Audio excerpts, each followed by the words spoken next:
Vamos a presentar a nuestros invitados esta noche. Nos acompaña Corina Rueda, nos acompaña Hugo Vera, nos acompaña Agustín Laje y Nicolás Márquez. Agustín Laje y Nicolás Márquez son los autores de un libro que esta semana se presentó acá en Panamá y que ha traído pues muchas reacciones de diferentes sectores en torno a lo que es la ideología de género. Inclusive, eso ha provocado, entre otras cosas, reacciones de dos sectores específicamente, aquellos que están a favor y sectores que están en contra. Así que inicialmente vamos a escuchar a Nicolás y a nuestros invitados, a Agustín y a Nicolás, para que nos hablen acerca del libro, de qué se trata, y después escuchamos también a Hugo y a Corina, que nos acompañan esta noche aquí en Debate Abierto. Así que bienvenidos, gracias. Muchas gracias. Háblenos acerca del libro de ustedes que presentaron esta semana acá en Panamá. Bueno, es un libro que ha salido hace 2 años y medio, que nos ha llevado a andar por prácticamente todo el mundo. Tiene una tesis original en la medida en que actualmente hay una hegemonía en torno a los criterios del género. Estamos viviendo una revolución de género en todo el mundo occidental, por lo menos. Y nosotros salimos a la palestra a investigar sobre los orígenes políticos de la ideología de género y hallamos esos orígenes en lo que fue la New Left, la nueva izquierda. Por eso se llama el libro negro de la nueva izquierda. Estudiando cómo las izquierdas empezaron a modificar el privilegio teórico que tuvo Marx durante varias décadas, empezaron a modificar, por lo tanto, la importancia que le daban a la lucha de clases y pasaron de esa manera a las superestructuras culturales. Se planteó ya sobre ese terreno la idea de empezar a conflictuar los sexos, así como antes se conflictuaban las clases. Esto no es algo que, digamos, lo hayamos inventado Nico y yo, sino que es algo que surge de la propia pluma de neomarxistas importantes, como puede ser Herbert Marcuse, como puede ser Ernesto Laclau, gente que dijo en un momento dado, ya no podemos seguir pensando que los obreros en el primer mundo van a hacer la revolución al estilo Che Guevara, Fidel Castro, ya no podemos contar con los sectores subalternos económicamente hablando, sino que tenemos que empezar a dialectizar en otras áreas. Y una de esas áreas ha sido la de la sexualidad. Permítame, porque, sí. A ver, la sexualidad sí. es connatural del ser humano. ¿Ok? Efectivamente. Las ideologías son inyectadas, insufladas, por convicción, por las razones que sean. Entonces, la ideología está muy distante, a mi juicio, del concepto de la sexualidad. Así es. Los conceptos vertidos ahí, cómo la izquierda ha incidido, a ver si he dado la lectura correcta, ha incidido en este movimiento que hay ahora mismo de lo que llaman la igualdad de género, donde se mezclan el agua y el aceite en ese aspecto, lo ideológico con un aspecto eminentemente humano. Muy bien, lo ideológico es un conjunto de ideas que tienen por función catalizar la movilización política de grupos sociales específicos. Perfectamente entendible. ¿Okay? La parte muy bien. sexual. La parte sexual atañe a conocimientos científicos, por un lado, que puede ser, por ejemplo, lo fisiológico, anatómico, etcétera, todo lo que se ha ocupado desde siempre las ciencias, pero esto ha sido tomado por las ideologías, generalmente de izquierdas, para hacer lo siguiente. Si antes le decían al obrero, usted está siendo explotado por su jefe a través del sistema de mercado, bla, bla, bla, todo lo que ya sabemos de la Guerra Fría, ahora se le dirá a la mujer, usted está siendo oprimida por el hombre a través del heteropatriarcado. Ahora se le dice al homosexual, en términos amplios y genéricos, usted está siendo oprimido por el heterosexual, en términos amplios también, a través de la heteronormatividad. Y la misma lógica que se usaba antes con el obrero, el campesinado, para impulsarlo hacia la lucha de clases, hoy lo hacen con otros sectores, con otras minorías. Minorías que las izquierdas en el siglo XX destrataron y mandaron a campos de concentración. Porque ustedes verán en la tapa del libro, el Che Guevara, con los labios pintados, es una parodia de lo que son hoy las marchas de género, que hoy ve uno a los homosexuales con este tipo de logos, con la cara del Che Guevara, cuando el Che Guevara creó un campo de concentración en Cuba para castigo de homosexuales. Y uno dice, acá está pasando algo raro, las izquierdas ya no van a las fábricas. Los sectores ideológicos que ya fracasaron repetidas veces en el siglo pasado y en el socialismo del siglo XXI también. Los mismos sectores ideológicos que tuvieron el poder absoluto En la Unión Soviética condenaban a la homosexualidad a los campos de concentración de la Siberia. En China los castraban hasta 1993 en la Unión Soviética y hasta 1997 en China. En el año 2010 el genocida Fidel Castro le pidió disculpas recién a los homosexuales por el destrato brutal al cual los sometieron a instancias del Che Guevara desde 1959. 25 años después, este progresismo transnacional son los abanderados de la emancipación femenina. Bueno, y los que marchan a la acá Hugo Vera. Hola, eres revolucionario, ¿no? Sí, se te nota. Pero te gusta el Che Guevara, también, obviamente. Pero, ya va, ¿eres gay? No puede ser, porque si no mal recuerdo, el Che Guevara era homofóbico y racista. ¿No me crees? Bueno, tranquilo, te voy a explicar por qué te estoy diciendo esto. Parece razonable pensar que la mejor manera de responder a esta pregunta es leer atentamente lo que el comunista argentino dijo y escribió y luego sacar las conclusiones. Podemos empezar, por ejemplo, con su diario de viaje, ese que quedaría tan romántica como falsamente retratado en la hagiografía película Diarios de motocicleta. Incluía pasajes tan racistas como el siguiente, que por alguna extraña razón no entraron en el metraje. Los negros, esos magníficos ejemplares de la raza africana que han mantenido su pureza racial gracias al poco apego que le tienen al baño, han visto invadidos sus reales por un nuevo ejemplar de esclavo, el portugués. El desprecio y la pobreza los une en la lucha cotidiana, pero el diferente modo de encarar la vida los separa completamente. El negro indolente y soñador se gasta sus pesitos en cualquier frivolidad o en echarse unos palitos, o sea, emborracharse. El europeo tiene una tradición de trabajo y de ahorro que persigue hasta este rincón de América y lo impulsa a progresar, aún independientemente de sus propias aspiraciones individuales. Su racismo y el de otros revolucionarios castristas quedó reflejado en la continua discriminación que han sufrido los negros bajo el régimen comunista cubano. Y no solo, también organizó la construcción del campo de trabajos forzados de Guanacavives, destinado originalmente a homosexuales y cuyo lema, inspirado en el Auschwitz, rezaba: "El trabajo los hará más hombres", tal y como se relata en el documental Conducta Impropia.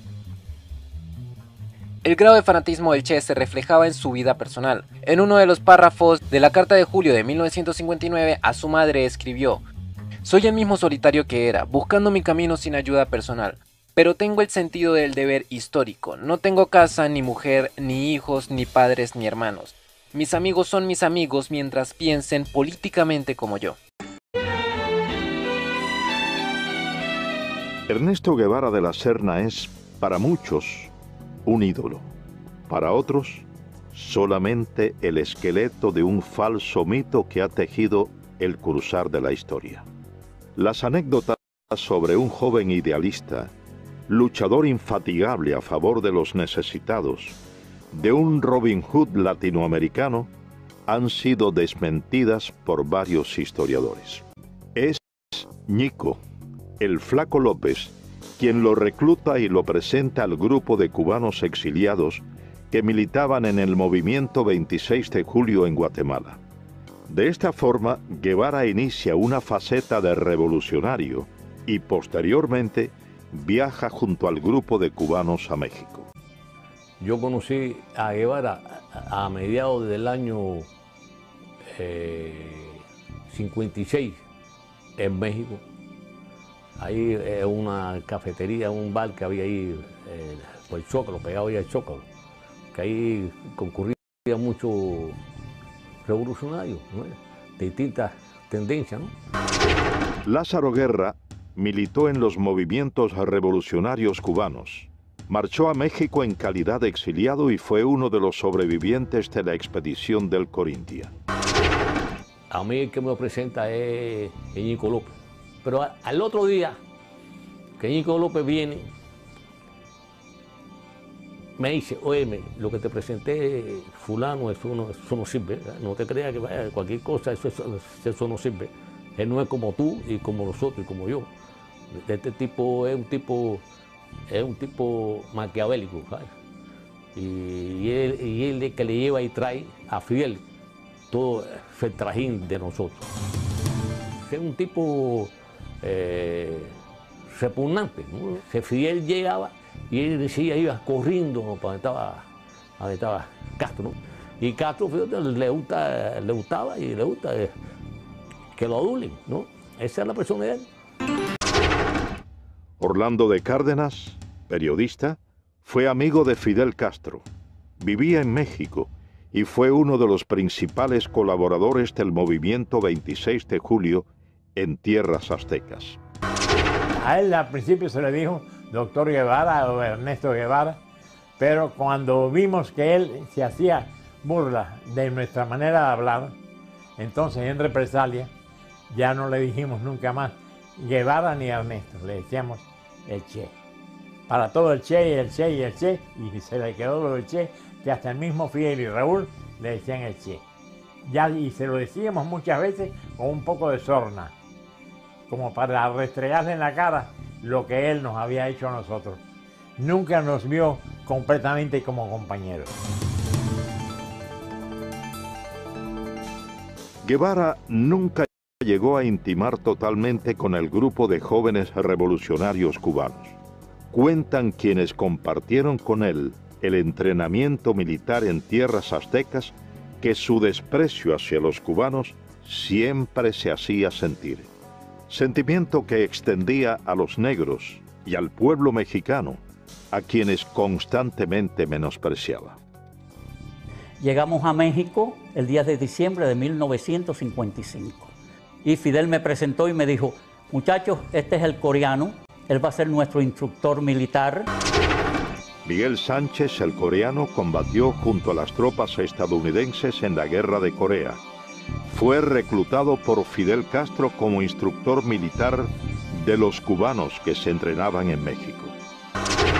Allí en la casa de María Antonia González conocí a Ernesto Guevara de la Serna, que después le decían el Che, todavía le decíamos el Chancho, porque él tenía poca afición por bañarse y siempre tenía un olorcito arriba que olía como a riñón hervido. Al principio quiso entrar en indisciplina y yo lo paré tranquilamente y le dije, yo estoy a cargo del entrenamiento militar, tú no eres más que un soldado. Se me puso a echar una sonrisita y yo le dije, 20 planchas, Ernesto Guevara de la Serna, y dio las 20 planchas. Él despreciaba a los negros, muchísimas veces tenía problemas con Juan Almeida Bosque, que le decía el negrito, y Juan Almeida se insultaba, y entonces yo dije, mira Juan, tú lo que tienes que decirle cuando te diga el negrito, dile, tú eres el chancho porque tú no te bañas. Y así se lo decía Juan Almeida Bosque. Después despreciaba a los indios. Fíjate cómo dijo, la indiada analfabeta de México. Juan Almeida Bosque, él me dijo a mí que Ernesto Guevara de la Serna, el Che o el Chancho, había colaborado con la policía cuando nos arrestaron al grupo y lo llevaron a la cárcel migratoria de Miguel Schul. Uno de los reproches que se le hace a la revolución, sobre todo en los primeros años después de la victoria, es que se dice que hubo un comportamiento agresivo, un comportamiento represivo contra los homosexuales. Te debo explicar de dónde nace eso. En la defensa del país, para defender el país, en un momento dado, fue tal el volumen de la fuerza que necesitaban, cientos de miles de hombres. Pero tú que nuestro adversario era nada más y nada menos que Estados Unidos. Últimas veces le dio por presentarse un cierto fenomenito extraño en que el grupo de jovenzuelos y algunos no tan jovenzuelos que le dieron por comenzar a hacer pública ostentación de sus desvergüenzas. Aquí, por ejemplo, le dio por empezar a vivir de una manera extravagante, reunirse en determinadas calles de la ciudad, en la zona de la Rampa, frente al Hotel Capri. Muchos de esos pepillos vagos, hijos de burgueses, andan por ahí con unos pantaloncitos demasiado estrechos, algunos de ellos con una guitarrita en actitudes elvis-preslianas, y que han llevado su libertinaje extremo de querer ir a algunos sitios de concurrencia pública a organizar sus shows feminoides. Por la libre, que no confundan la serenidad de la revolución y la ecuanimidad de la revolución con debilidades de la revolución. La sociedad socialista no puede permitir ese tipo de degeneraciones. Y al triunfo de la revolución, esta etapa de que te estamos hablando, era el elemento machismo que estaba muy presente. Y ideas generalizadas prácticamente relacionadas con la presencia de los homosexuales en las unidades militares. Era un aspecto del machismo, era ¿no? una cultura que pasaba igual que con las mujeres, porque un machismo fue heredado. Yo ahora no voy a defenderme de cosas de esas. La parte de responsabilidad que me corresponda la asumo. Ahora, no tenía, ciertamente, comprendía, yo tenía otros conceptos con relación a ese problema. Fíjate algo, y tú siempre hablas mucho de la batalla cultural, de la batalla moral y política, ¿no? Y me acuerdo claramente que la vez pasada que conversamos, mencionaste cómo la izquierda divide a las sociedades en ciertos grupos, ¿no? Y enfatizaste el hecho de que acá en Estados Unidos, como no pueden dividir por clases o por cualquier otra división, se enfocan mucho en el tema racial. Y hemos visto, y tú has visto también cómo a nivel mundial el tema de George Floyd se ha convertido en una especie de empezó, digamos, por algo legítimo, pero la izquierda se lo ha tomado para ello. ¿Qué lectura tú le das a las organizaciones que están liderando esto, como Black Lives Matter, como Antifa? ¿Qué agenda tienen realmente ellos detrás? Ellos no están luchando en contra del racismo, ¿tienen realmente ellos otro tipo de compromisos? Bueno, yo no entiendo cómo alguien que dice que lucha contra el racismo va y revienta los negocios de gente de color en Estados Unidos, ¿no? O yo no entiendo cómo, por ejemplo, gente que dice que está en contra del abuso de la policía reivindica a Nicolás Maduro, como Black Lives Matter, por ejemplo. Esta gente de Antifa y de Black Lives Matter es gente, digamos, organizada, financiada, reclutada, al servicio de poderes, digamos, que tienden siempre hacia la izquierda. Este tema del financiamiento público es información pública. Por ejemplo, George Soros ha puesto en Black Lives Matter bastante dinero, lo mismo la Fundación Rockefeller, entre otras más. Ahí están viendo en pantalla, veo que hay un vínculo con Nicolás Maduro. De hecho, gente de esta agrupación le ha dado un reconocimiento público hace más o menos, creo que 5 años en Nueva York. En fin, yo creo que esto que estamos viendo ahora no es casualidad que aparezca justo ahora, no es casualidad por lo menos por 2 razones. Número 1, la inminencia de las elecciones en Estados Unidos, donde se va a jugar no el futuro de Estados Unidos, sino el futuro del orden mundial venidero. Hay un orden mundial que se llama el globalismo, ¿no?, que está pujando por nacer, y hay una reacción frente a ese orden, a ese nuevo orden mundial, que lo representa sin lugar a dudas Donald Trump. Entonces, lo que se está jugando en este momento no es simplemente 4 años más de qué va a pasar en los Estados Unidos, sino de qué va a pasar en Occidente como tal. Pero por otra parte, 4 días antes más o menos de lo que pasó con Floyd, no nos olvidemos que Joe Biden, en una entrevista con una persona de color, cuando esa persona de color le estaba poniendo en aprietos con las preguntas, Joe Biden le dice, si vos dudás entre Donald Trump y mi candidatura, entonces vos no sos negro.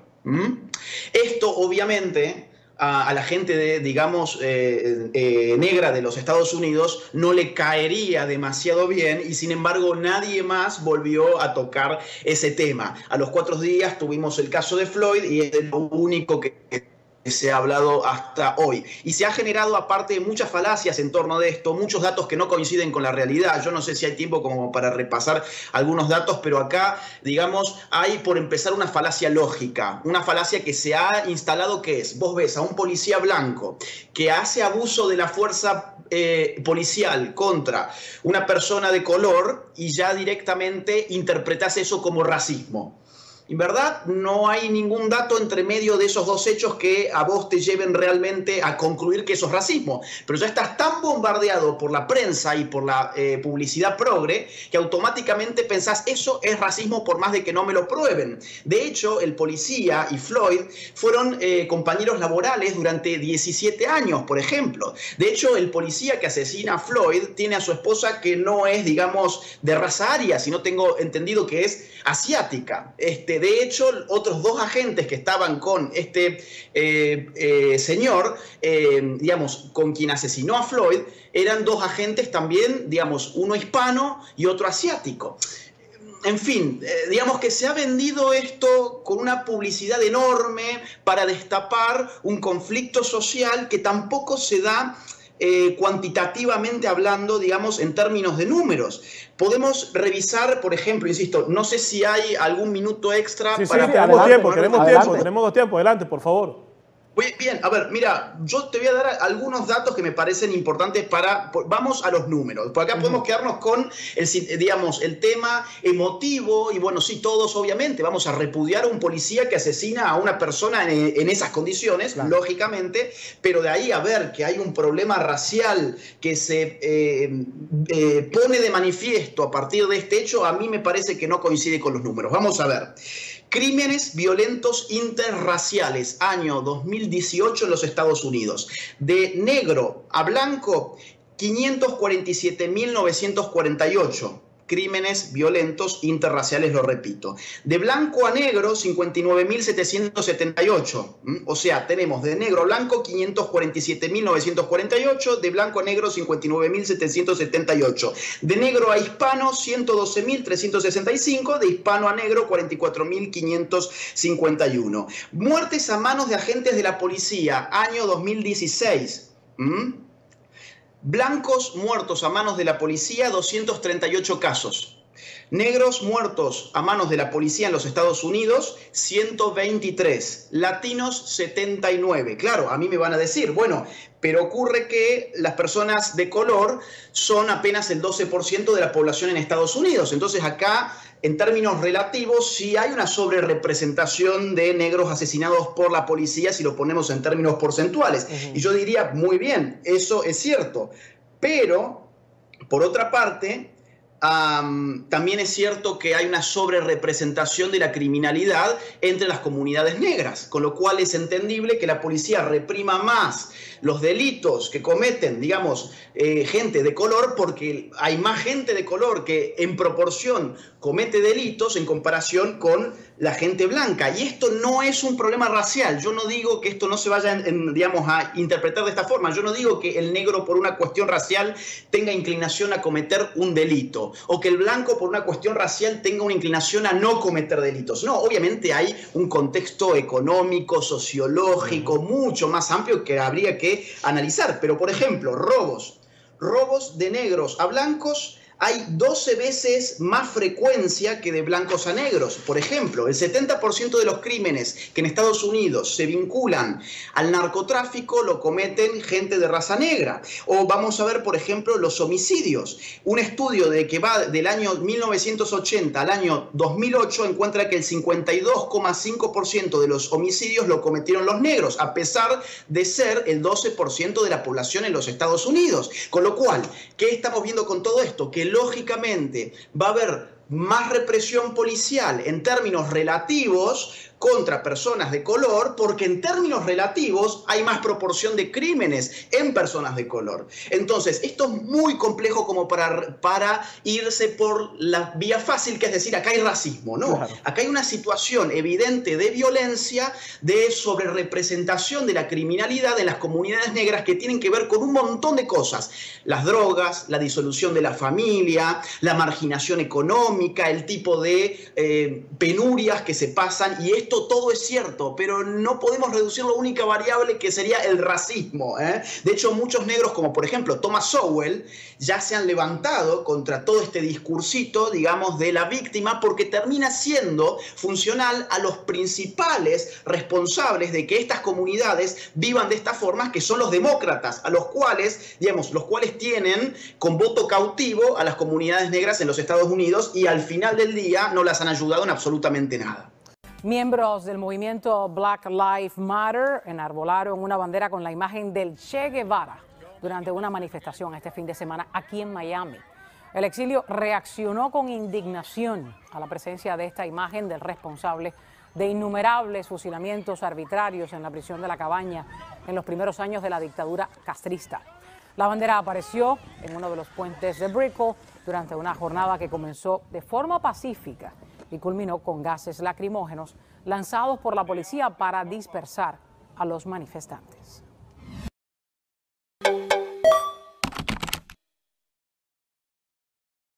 On the Black Lives Matter idea, I want to find the people. I want to find the people alongside you who think Black lives don't matter. I'm still looking for those people. Really, I mean, like the implication is, of course, that for a bunch of people out there, for some reason, they're fine with black people getting shot in the street for no reason. Hands Up, Don't Shoot was based on a lie. That's problematic. The idea that there is a huge number of black young men who are being shot for no reason by police officers is not statistically true. It's just not statistically true. The fact is that according to statistical studies at John Jay College, if you're a white man in a similar confrontation with police, you have a better chance of being shot by police than if you are a young black man. More white men are shot by the police every year in the country than young black men are shot by police in the country. The idea that there is a spate, and there's an easy proof. We know all of their names. We know all of their names. When there are 30 million black men in America. Okay, when we know all of, President Obama said that we have a spate, it's a slow rolling crisis. Once every couple of weeks we have a case that's under dispute. So let's take his statistic. Okay, so let's say it's 26. Not one is too many, and we all agree. But is it really a slow rolling crisis with a broad trend across the nation when there are 30 million black people in the entire country and 26 people are shot under disputed circumstances, and probably at least half of those, the cop is at least justified? Because it has nothing to do with race and everything to do with culture. And when you have a culture that doesn't, you know what? Explain to me. You explain to me why black kids aren't graduating high school. Explain that one to me.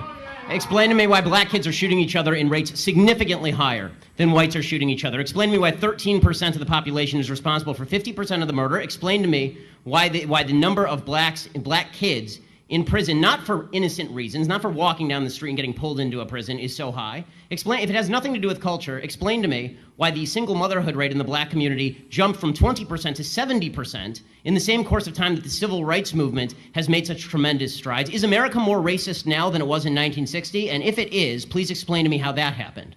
I feel the frustration of what's happening in the community, and I think it's a symptom. The uprisings are a symptom of a pressure that's been unaddressed for too long.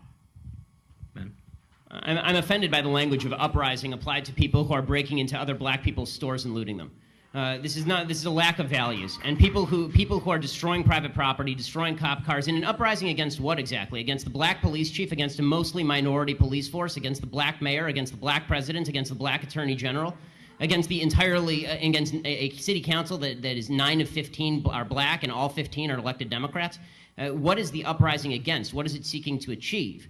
I still don't see what exactly the riots are seeking to achieve. Bottom line is, this is all, it all could be boiled down to just act like a mensch. Act like a human being. Honestly, it's not useful to riot, it's not useful to break things, it's not useful to throw rocks at people. The idea that we're supposed to correlate your level of outrage with a certain level of justification, in other words, the more outraged you are and the more angry you are, the more justified you must be, is absolute nonsense. Is there a line that you draw for yourself, or is there some way that you interpret statistical disparity and you determine that that is not a racial disparity, it's something else? When there is no evidence of racism, it's probably not racism. When there is actual evidence of racism, it's probably racism. But there has to be racism. You can't say there's no racism. Without evidence? No. I'm just saying that I don't know which animal. Maybe we're talking about saying it's dogs racist. or something. I'm talking about human beings, and I'm like, human beings are most likely going to have racial prejudices. I'm just so sorry. Charles, I want to ask you a question. So your default is that when there is no evidence, racism is the deciding factor. That is your default. No, I was not saying that. I'm just saying that that you're going to have sexists, you're going to have racists, you're going to have all this stuff. I mean, I'm just saying that... I agree it exists, but the problem that I'm seeing, and this is the problem with the general conversation, is that there's no solution in simply saying there's racism out there. How does that solve anything? I mean, when you talk about there's institutional racism, what does that mean? Show me a law that is racist in intent, and we will agree. Show me a police officer who commits a racist act, like we saw in South Carolina, right, where a police officer shot a black man running away, and it was obviously unjustified, and I will agree. But you need... The idea that you can craft a narrative based on no racism because it just must be somewhere out there in the ether, that doesn't solve problems for anybody and creates more problems for people because now they grow up in a milieu and an environment where they are told that every obstacle they face is from some shadowy, nameless, faceless group who is out to get them simply because of the color of their skin. They'll never succeed in that environment. Importante. Y estamos en Sin Filtro, Joaquín, ¿no? Estamos en Sin Filtro y está con nosotros André Leite, periodista. Un placer tenerte con nosotros para charlar un poco sobre lo que tiene que ver con manifestaciones populares, lo que tiene que ver con reclamos. Hay muchas veces que hay reclamos en nuestros países, en nuestras casas. Y queremos ser parte, ¿no? Claro. Nos sentimos a veces nos identificamos, estamos de acuerdo con un reclamo a un gobierno, con un reclamo a una empresa, capaz. No hagan muchos reclamos acerca de mi español, ¿está bien? Claro. Está bien, no hay problema. Hoy te disculpamos. Está bien. Pero la pregunta es, André, ¿está bien participar de manifestaciones, apoyar, ¿no? Tener quizás una postura, no está bien. ¿Cuál sería quizás el consejo en ese sentido? Es un tema bien complejo eso, pero si hablamos siempre de cómo el cristiano debe involucrarse o no con estas cuestiones, entonces hay que ver lo que la base del cristiano habla, que es la Biblia, acerca de eso. Entonces, obviamente la Biblia no habla de huelgas o sindicatos, hasta porque cuando fue escrita no había nada de esto. Claro. Pero obviamente la Biblia habla de situaciones donde hay injusticia, porque injusticia siempre hubo, no importa en qué lugar y en qué tiempo del planeta la gente vivió. La Biblia habla un poco de situaciones semejantes. Entonces Jesús y sus discípulos y la gente que vivió con él vivían en un tiempo donde había mucha injusticia y donde seguramente había opresión, había muchos problemas, incluso había mucha gente que intentaba hacer justicia con las propias manos. Claro. Entonces, por ejemplo, entre los judíos había el movimiento de los celotes. Incluso uno de los discípulos de Jesús era un celote antes que se volviera en discípulo de Jesús. Y en este punto me recuerdo de una palabra que Jesús habla en San Mateo 5 a 9 en las bienaventuranzas. Sí. Y él habla lo siguiente: bienaventurados los pacificadores, porque ellos serán llamados hijos de Dios. Entonces, si la huelga o el movimiento, sea lo que sea, cualquier motivación que sea para que estés involucrado en algún movimiento, si no es pacífico, la Biblia es clara. No participe, no se involucre con eso. ¿Por qué? Porque la Biblia habla, los pacificadores son los hijos de Dios. Entonces estaríamos hablando un poco de la postura propiamente, André, por lo que entiendo. O sea, como que el error no está básicamente en participar, sino la posición que tenemos al participar. Y de la gente que está cerca de ti, ¿sí? Porque si haces parte de un movimiento pacífico, por ejemplo, hay muchas iglesias, incluso la iglesia adventista, que hace movimientos en las calles, por ejemplo, en contra del abuso sexual, ¿sí? La violencia sexual, contra las drogas y todo. Todo esto es movimientos sociales, pero es pacífico. Claro. Estás hablando y tiene sonido alto en la marcha, hay carteles como estos, pero es pacífico. Entonces, no hay un problema en involucrarse en movimientos sociales desde que sean pacíficos bajo el principio bíblico. Ahora, muchas de estas marchas comienzan con una manifestación pacífica, con quizá la intención de reclamar en contra de una injusticia, con quizá una intención noble de acuerdo a nuestros principios bíblicos y cristianos, y durante la marcha se transforma en un enfrentamiento entre dos bandos opositores a una idea, entre un gobierno y unos manifestantes, entre fuerzas de seguridad y violentos. ¿Y qué pasa si nos encontramos en medio de una marcha pacífica que se torna algo diferente? Muchas veces es posible, seguramente no es posible hablar de todas las veces, pero muchas veces es posible saber si hay un riesgo de conflictos en algún momento de una marcha o una movimentación. Claro. Ni siempre, pero muchas veces es posible. Entonces, principalmente cuando tiene que ver con política y todo, hay movimientos que tienes como saber si es posible haber un enfrentamiento con la policía o con un grupo distinto que es violento y todo esto. Entonces, bajo todas esas ideas es posible pensar, bueno, va a ser la diferencia si yo estoy en este movimiento y más adelante en la marcha hay conflictos, hay esta posibilidad, entonces es mejor que no se involucre con eso. Claro. Si pasa algo y no era esperado algo del tipo, entonces yo creo que es como una consecuencia y hay que salir lo más rápido posible de esta confusión. Pero si tú tienes como saber que hay posibles enfrentamientos y todo, yo comprendo por puntos de vista bíblicos que no es recomendado que nos involucremos en algo que posiblemente puede haber conflictos incluso físicos, ¿no? Claro. En realidad yo estaba pensando un poquito en la situación de Venezuela específicamente, ¿no? Ahora manifestaciones están siendo por la situación que el país está viviendo. Nuestros amigos, bueno, quizás no necesitamos especificar porque creo que el mundo está sabiendo lo que está pasando allí. Y me ponía a pensar en el hecho de que aun cuando no es pacífico, pero podría aún así. Bien, como yo he dicho, es un tema complejo. Yo comprendo bajo los principios bíblicos que si no hay la posibilidad de hacer parte de un movimiento pacífico, la Biblia no nos orienta a involucrarnos. Pero yo me gustaría en este punto que has hablado, tomando como ejemplo Venezuela, y seguramente hay otros países que tienen problemas, claro, tal vez no semejantes a Venezuela, pero hay problemas políticos en todos los lugares. Sí. Yo vuelvo a ver lo que Jesús hacía en su tiempo, porque si somos cristianos hay que tomar el ejemplo de Cristo, que a nosotros nos da el nombre de cristianos. La escritora cristiana Elena de White, y ella habló algo en un libro que se llama El deseado de todas las gentes. El gobierno bajo el cual Jesús vivía era corrompido y opresivo.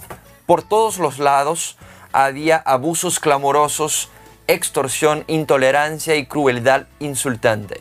Sin embargo, el Salvador no intentó hacer reformas civiles, no atacó los abusos nacionales, ni condenó a los enemigos nacionales, no intervino en la autoridad ni en la administración de los que estaban en el poder. Él, que era nuestro ejemplo, se mantuvo alejado de los gobiernos terrenales, no porque fuese indiferente a los males de los hombres, sino porque el remedio no consistía en medidas simplemente humanas y externas. Para ser eficiente, la cura debía alcanzar a los hombres individualmente y debía regenerar el corazón. Me parece bien claro todo este punto. Obviamente que debemos nos posicionarnos en relación al sufrimiento de la gente y todo, pero si este movimiento que intenta en algún punto ayudar a la gente no es pacífico y va en contra de las escrituras, la Biblia no